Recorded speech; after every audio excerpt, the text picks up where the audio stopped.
Good morning. Welcome to Geraldine's Super Secret Author Vlog.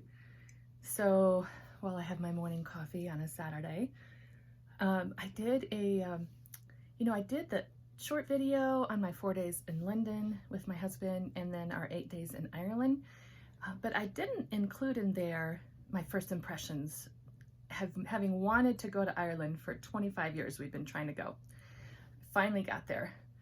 And so I thought I'd spend a little bit of time talking about what it was like as an American for the first time going to London and Ireland. Interesting thing about London is even though my debut novel is set in 1665 London, and I'd done all this research on old London and all this, and we basically went to London in order to get to Ireland because we got super cheap discounted flights to London and then found out from there it's really inexpensive to fly to Ireland. So we were just using it as a way to get up to Ireland, but since I had finished my novel and my agent was getting ready to pitch it, I thought, well, I should do some fact checking while I'm in London. And when you're a writer and you do stuff like that directly related to your book, part of the trip can be like a tax write-off, you know? So I was kind of just using London, let's just say, to get to Ireland and to do some fact checking and all this stuff. And we were only there for 4 days. So keep in mind, this is just my impressions from 4 days, my first time in England. But what I didn't expect was to completely fall in love with London. I did not expect that to happen. We only had 4 days and it was just like we got a little taste. We were busy the 4 days. I had all these things scheduled because I was doing all this research and fact checking for my novel. So we found an Airbnb that actually was spacious with a king bed and affordable. And it was right close to Smithfield, like really close to the old part of London, so that we could walk to a lot of places. And so we ended up doing a lot of walking, which I prefer to do in a new place because I feel like I can get a feel of the vibe, right? And to really see it if you're walking for half an hour to get everywhere, you know? And so we were north of St. Paul's Cathedral and we could walk down to St. Paul's and then walk everywhere else we needed to go. And so we had a very, very busy 4 days, seeing this, seeing that, going on the Thames, going on the Tower tour, going to South Bank, all these different things. Did not expect to fall in love with London. And even though my debut novel is finished and the fact checking I did was actually extremely vital, after talking to some Londoners, I realized the pivotal climactic scene in my novel wouldn't work and I needed to fix it. So there were a couple like kind of important changes, some minor and some really important, I ended up having to make to my debut novel. So it was a good thing my agent hadn't started pitching it yet. Anyway, so it was very, very important trip as far as that goes. The other interesting thing is, you know, they have these old historical pubs all over town. And like America kind of has a coffee culture, like go to the coffee shop, just like the Friends show, right? And then there's another show that's like Friends, made in England, and they go to the pub and hang out. And that's what it's like there. It's like the pub is the place to be. Like, even at lunchtime, you'd see all these people. And the funny thing is, the pubs are tiny because they were from the 1600s or earlier. And so they're really, really small. There's not much room in there. So because of that, you have most people hanging around outside the pub. And there's actually ledges to put your drinks on, you know, by the windows and things like that. And so even at lunchtime, we'd see crowds of people outside these different pubs hanging out, having a drink, all this stuff. It seems so strange to an American that people would be drinking at lunch. But of course, after work too, happy hour, you know, after work, they'd be hanging out. And it was almost like it'd be a great way to meet people because it almost seemed like a continuous casual party at the pubs. It looked like everybody was just hanging out and talking to each other and stuff. In fact, we ate most of our meals at the pub and the price was reasonable. The food was delicious. A lot of times we shared an entree and it was perfect. Like I kind of expected the servings to be way smaller because America is crazy and has giant servings. It's way too much for any one person to eat, like at most places. But they actually had perfect servings. Like if we weren't too hungry, we could totally split them. And if they were nice, we were more hungry, we would get our own, you know. But like one time I wanted to take leftovers home, and I guess they don't do that in England because she didn't know what to do. Our waitress, she had no leftover containers available to take our leftovers home. In America, people do that all the time because we're given too much food, right? And so we finally, I think we were able to get a piece of foil from the chef, and then I was able to wrap my food up to take it home. My impression of the bars in America is, you know, they're not like pubs. They seem like they're a little bit lower vibe, let's just put it that way. Whereas the pubs over in England and in Ireland were more like family restaurants in a way, like had a higher vibe, and, you know, you could bring kids to it, you know, and stuff like that. And so they were really, really cool and very quaint and beautiful and historical. You know, we went into one that used to be a monastery from the Middle Ages or something, and so you had to duck through these arches and go down to the basement. It was just very cool. The other thing I noticed, you know, London's a huge city, which I don't know, but for some reason I'd forgotten it being in a huge city, because I used to live in inner city Chicago, and Chicago is sort of like a little New York, you know, so, and I've been to New York. I'd forgotten that big city vibe, so I was surprised by it, because it's been a while since I've been in a really big metropolitan city like that. And so it was extremely busy. Like, it would be really quiet in our Airbnb apartment. It was real quiet and calm in there. And as soon as we step out the door, you're in this rush of people and bicycles and cars and honking and buses. And, you know, it's just crazy. It was so crowded, just this river of people flowing up and down the sidewalk, and the bike lanes and the cars and the buses and the motorcycles, all this stuff. It was just like busy, busy, busy. But the different thing we noticed about London as opposed to like New York or Chicago is that the people were friendly. Like in America, if you're in a big city, the bigger the city, the more rude everybody tends to be, it seems like, and distrustful and that sort of thing. And in London, they were friendly like you would find in a small town. And so we noticed the first night at a pub, somebody just came right up to us and started talking and hanging out. And oh, and then here's another funny thing. This is a cultural difference, which I wasn't aware of. Being an American woman, I'm kind of outspoken and an extrovert. And this guy came up, and he was with another group, but he stopped by to visit. He had his, you know, beer in his hand or whatever. And he was talking to my husband, and he was just super friendly. And we had only just arrived in London that day, you know, and we just couldn't believe it. He was just so friendly, just came up and talked. But the strange thing was, he was talking to my husband the whole time, and he was completely ignoring me like I wasn't there. And I couldn't get that. Like, I thought, is he sexist? What's going on here? You know? And so I basically forced myself into the conversation, because he made some sort of compliment about some beautiful women, and, you know, some beautiful young women, like my husband should notice these beautiful young women over there. And I was like, well, what about the beautiful woman here? You know, this kind, you know, because he was like, it was weird that he was completely ignoring me like I wasn't there. So I forced, being an extrovert, I forced myself into the conversation. And then he got all flustered and embarrassed because I was talking to him, you know, and it was kind of strange. And it wasn't until I got back to the States that a friend of mine who had spent time in London, she explained it to me. She said, there's this cultural thing in London where it's considered like if a guy talks to a woman, like another man's wife or something, it's considered that he's hitting on her, basically. So men are really, really careful to not talk to the wife and to not talk to the woman, to not be seen as hitting on her, you know, and or flirting and stuff, and just to, you know, address the husband and that sort of thing. And that's interesting, because when you study the history of London, you know, back in the 1600s, which is the time of my novel, you have Mr. Pepys and stuff, and men of power would take advantage of other men's wives because they had power, and then they would grant favors. I mean, it was actually a cultural thing. I can see how this has developed because of some of the history they have with some people were higher level and other people were lower level, and, you know, you couldn't survive unless you maybe had these favors or whatever. This is just my impressions. I might be completely off mark, you know, and I only had 4 days there, so keep that in mind. I really want to go back for 5 weeks and just really explore learning. There's just so much to do and to see. I mean, I didn't get to do any of the Harry Potter stuff because my husband's not into that. And so my best friend and I are going to go back at some point and just spend a week doing all the Harry Potter stuff, because I just really want to do that. That was kind of a funny situation. But so the people are really, really friendly. And then there was another night when we were bored. We were sitting in our room. We had done stuff all day, but then we wanted to go out again at night. And, you know, people go hang out at pubs and they meet each other. It's like this sort of casual, you know, networking party kind of vibe.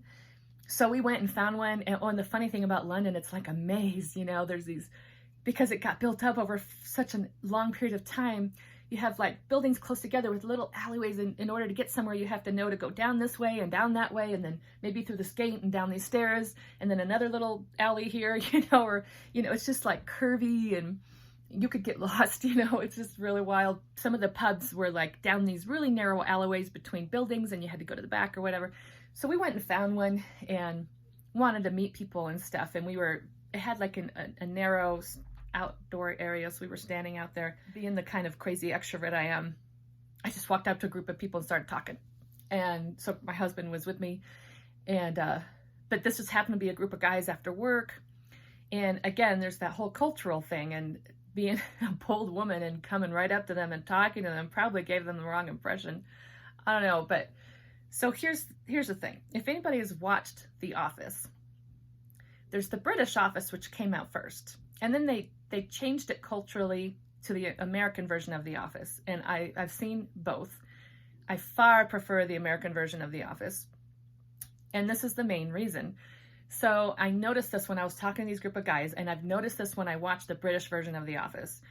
So it seems like, and I'm sure this is a generalization, I'm sure it's not this way everywhere in England, but generally I've noticed that it's culturally accepted in London for guys and women, like, and guys around women, to do this, what we call locker room talk, like this coarse joking about penises and sex all the time. And the funny thing is, in America, the American women don't put up with that. Like, to us, it's not funny.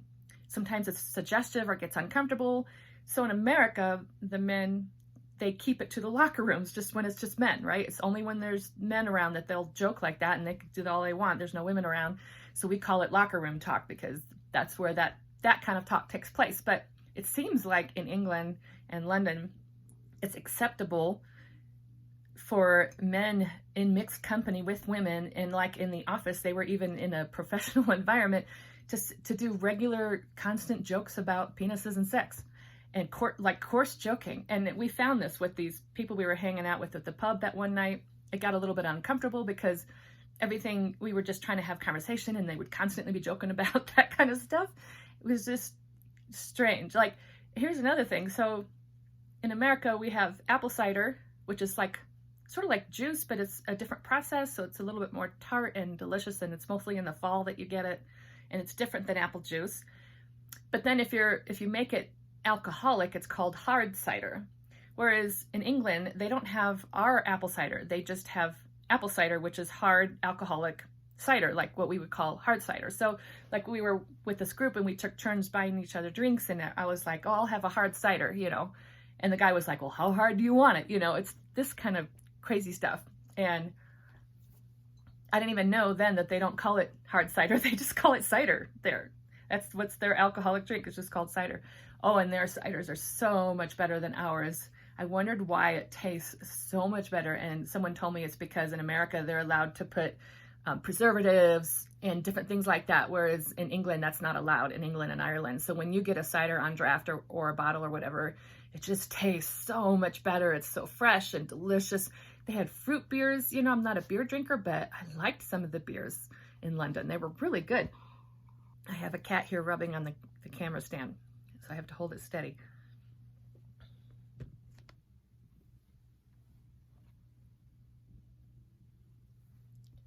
She's wondering what I'm doing. So let's just say that kind of locker room talk is lower vibration talk. I prefer to talk about higher vibration subjects, you know. It was interesting, but I was able to ask them some questions which helped me fix my novel, so that was good. And at the time, I didn't really notice so much their flirtiness because I'm just an extrovert. I'm just friendly with everybody and I don't read things into things or anything like that. But afterwards, my husband was pointing out that they were being, the way they were talking was not very appropriate, and it made him super uncomfortable. So like I said, it was kind of lower vibration, and we didn't care for that because I'd rather like talk about important things and not be constantly joking about cocks and sex. There's just so many more interesting things you can talk about and get to know each other and encourage each other. You know what I mean? And so yeah, that was interesting. So while we were walking in London, we ended up crossing the bridge in the South Bank and never expected to discover all these street performers and these like food stalls where they were making Spanish paella in these giant wok kind of pans, everything was out there. It was just really cool. And there's a little bit of footage I forgot to include in my London video, so I'll put it here. of a bubble performer. And yeah, it was so cool. So like I said, I didn't expect to fall in love with London, but I completely fell in love with London. I only had a taste of 4 days. I want to go back. There's so much to do there. We only got to do a little bit. So the other cool thing is St. Paul's Cathedral is really a landmark that helps you find your way around old London. And like, they didn't build up any tall buildings to dwarf it, and a light shines on it brightly at night. And we learned by, after being there just a few days, we learned to use it to navigate by, and it was almost like a comfort to see it towering up, and to if you knew where that was, you knew how to find your way around, and so that was really cool. It really has a presence, let's just say. And a cool thing about St. Paul's is during World War II, it did not get completely destroyed, but a huge bomb landed on like the front steps and then didn't go off. So it was, and they were able to remove the bomb. There was some damage at the back of it. So like the very back little chapel at the back of St. Paul's was destroyed. So they had to rebuild it. And they actually made a memorial, like an honorarium there for all the American soldiers that came over in World War II and allied with England. And I had even no idea that was even there. So that was really, really cool. So if you ever get a chance to go to London, be sure to go. I was just blown away with how friendly everybody was and just how comfortable I was.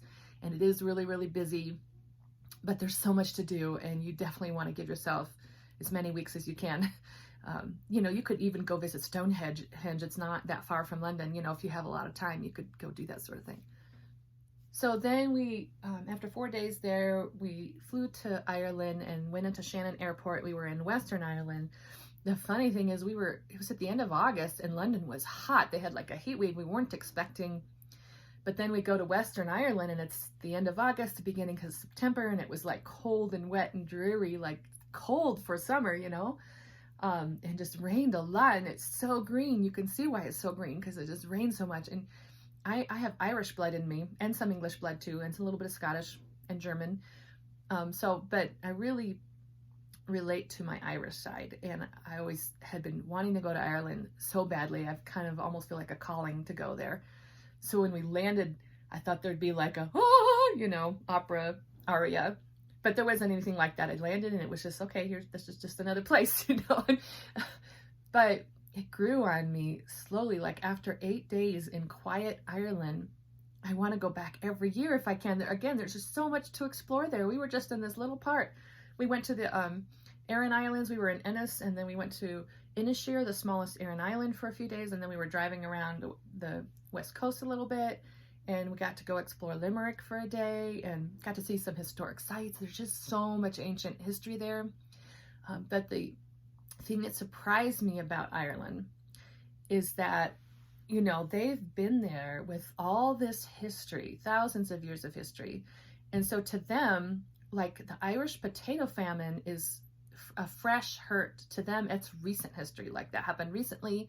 There's still hurt there against the English for how the English made it so difficult for them, by taxing and taking away all their meat and any sort of food they had when the crops failed. I mean, if you look into that history, it's just horrible what happened, because they could have survived if the English had made it so that they could have survived. And just left them alone, and they were also asking me who were my Irish ancestors and what was the history there. And I didn't really know. So I emailed my mom and found out that Wallace was our Irish ancestors. And I did know that they left during the potato famine. So they got out, moved to Canada, and eventually came down into America.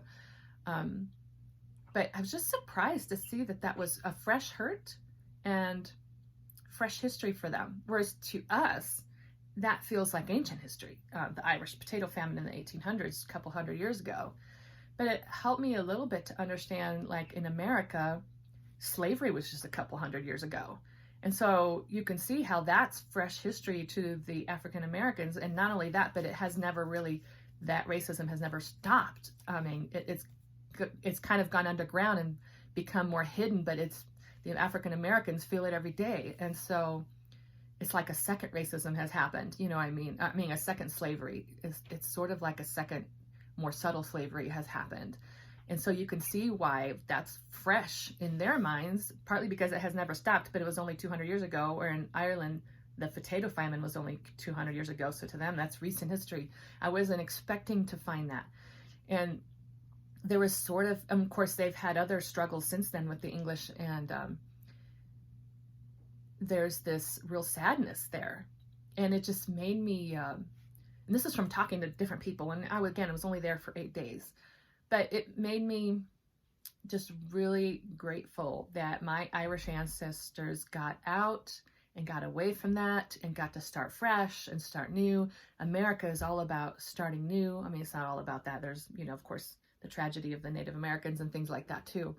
But for the my Irish ancestors who got out, they got to start fresh and get away and come to a different place where we don't have grudge against the English, and so I just made me really grateful that my ancestors got out and that I got to grow up in America, which is young and optimistic, and not weighed down by the sorrows of the potato famine 200 years ago. And I don't know if part of it could be the weather because it's so dreary and dismal and rainy all the time, or if it really is just that if you don't get away from your history, it haunts you like that and just continues on. I don't know. It was unexpected, that whole part of it. And it just made me, like I said, made me so grateful that mine got out and that we got to start fresh, and that I grew up in America that's not weighed down with those kind of burdens. And again, of course, the African Americans do, and so did the Native Americans. They do struggle with these burdens all the time. So we need to do what we can to fix that, right? But that really surprised me about Ireland. Is it was kind of, like I said, there was a lot of grief and sadness that's being carried on even today. But the other thing is, again, they were all really friendly. The Irish were so friendly. They wanted to know who my ancestors were, all this kind of stuff. So interesting. We would get to our Airbnb and they would serve tea, and we drank as the English and the Irish drank. So we had Earl Grey, creamy milky tea in England, and then we would have that Irish tea, Irish breakfast blend, I think it was, or whatever they use there in Ireland, maybe just black tea. And we really enjoyed that. And the fresh made scones, like the food was just so good. I loved the English food and I loved the Irish food, and being on the Aran Island was fun, just exploring it and walking around. Everybody was so friendly. It was just one of those things where you just want to take your time. After being so busy in London, we took our time in Ireland. We didn't rush, and we relaxed and explored the little parts that we came to. But there's so much to explore, even though it's a small island, and England is too. There's just so much to explore because there's so much history. So I would like it if I could go back to Ireland every year, and England for that matter, or maybe just go back to the islands and spend a month in a different section each time, because there's just so much to see. Also, like 20 years ago or so, a friend of mine said, "Oh, Ireland is great. You go there and there's all these ancient castles and you can just wander through them. Nobody charges you any money. You can just explore them." But it's not like that now. But that's okay, because Ireland needs money. So if they can monetize their castle tours, they should do that. But in our time, we did see lots of castles, but most of them were on private land. And for safety reasons and stuff, they were fenced off. You couldn't get close, But there was one castle that I was on Inisheer, the Aran Island, where it was a castle ruin that you could wander in and out. Just for, we did run into one like that, and that was very cool. It's very small. But then the other ones that we paid to do the castle tours, it was definitely worth it, because those castles were, one of them was fixed up, and one of them with our slot, no one else ended up signing up for that slot. So it was like a private tour, and it's not like they're expensive, it's like, I don't know, $5 or $10 a ticket. And it was worth it because you see the bigger, cooler castles and you get the tour and learn the history. So I didn't mind that at all. But I sure wish I could have visited every castle we saw, because everywhere we drove, about every half hour, you'd see a castle tower in the distance somewhere. And it'd be so cool if we could have gone and, explored it and stuff. But like I said, most of those were on private land, and so you couldn't get too close. But it was neat to see all the castles, though. And the tours were amazing. I loved them. All right. Cool.